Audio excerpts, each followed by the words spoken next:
in a glass tube, as depicted in this cylinder seal rendering. Adam was the first test tube baby. In Genesis chapter 1, verse 26, the Bible reads, "Let us make the Adam in our image and likeness." But why? Sumerian documentation suggests the Anunnaki create humanity to assist in mining African gold that they need to save the dwindling atmosphere of their home planet, Nibiru. Judaism, Christianity, and Islam, the three great Western traditions, religious traditions, are all founded on the idea that there's something special about human beings. We didn't arrive here accidentally, so we're not just some consequence of billions of years of pointless accidental permutations of life forms. No, we were created in the image of God. The creation really is about the process of our salvation. Now, what if it were the case that there were creatures both technologically more advanced than us, older than us in terms of their civilization, and maybe even more intelligent than us, and more spiritually advanced, if we could imagine that? Then would this cause the creation story to collapse and leaving, literally billions of people on the planet totally confused about the meaning of life? The Bible relates an incident of mankind overstepping the bounds of the Anunnaki when the Babylonians attempt to reach the gods by building an enormous launch pad in the archetypal story of the Great Tower of Babel.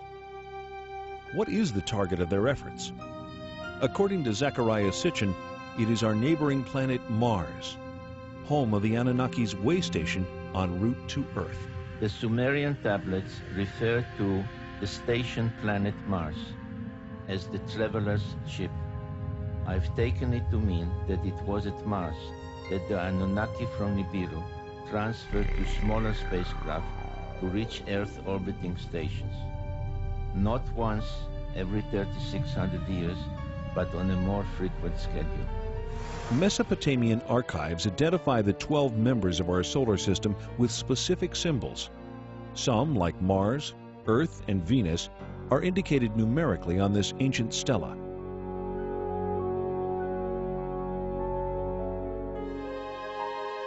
We see the sun with its many rays. We see another 4 depicted standing on their cult animals, but really it's a symbolism connected with the zodiac. We see the moon, and we see the earth symbolized by the 7 dots, which indicated the position of the earth from the outer limits of the solar system, counting or coming in inwards by somebody flying into from outer space. The 7 dots of Earth with its crescent moon and the 6-pointed star of Mars are revealing clues in this 4,500-year-old Sumerian depiction.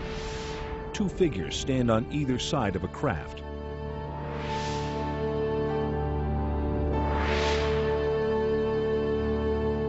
Some researchers believe that Mars was habitable as little as 10,000 years ago. A 10th planet? A mysterious species with the technology to genetically engineer humankind? A few years ago, most of us would have laughed at these ideas, but after the cloning of Dolly the sheep and some of the breakthroughs in genetic engineering, these concepts begin to sound more plausible. When we come back, we'll look at some photographic evidence that raises more serious questions about what the mysterious Anunnaki may have left behind.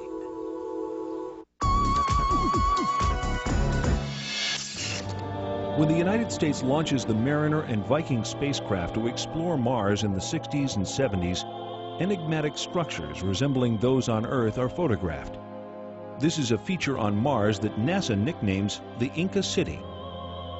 Here we see it compared with Sacsayhuaman, Peru. These are lines on the Mars surface. These are the Nazca lines in Peru. I feel that what has been discovered so far is very suggestive of intelligent layout, but it would be irresponsible of me to say I have proof. What I have is evidence which makes it appear as though it's been designed by some kind of intelligent thinking process, which is probably even more advanced than our current in some ways. I was especially intrigued by independent researchers' suggestions in their reports that the orientation of the face and adjoining pyramid indicated they were built in alignment with sunrise at solstice time on Mars about 450,000 years ago.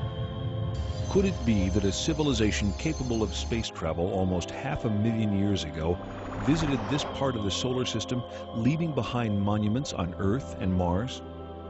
The only beings mentioned by name are the Annunaki.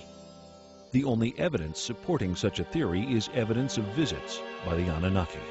We have seen societies on Earth that have been demolished by cultural cross-representation, if you like. Meeting a more advanced culture has had a severe impact on an existing culture. But I think we're intelligent enough to be prepared for that. Our civilization is technologically able to venture out into deep space on scientific quests of discovery. Can anyone then deny the possibility that members from a technologically more advanced world may have visited our solar system thousands of years ago? Thanks to the work of Zecharia Sitchin and others like him, we know more than we ever have about ancient cultures and the life that came before.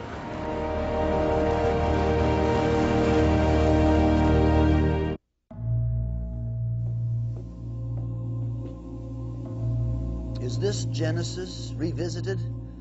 Did the Sumerians in their ancient tablets reveal that we're only now catching up with ancient knowledge? Do the discoveries making headlines today originate with our ancient ancestors? Was this ancient knowledge given to the people of Sumeria by those distant explorers from the mysterious 10th planet, Nibiru, the Annunaki?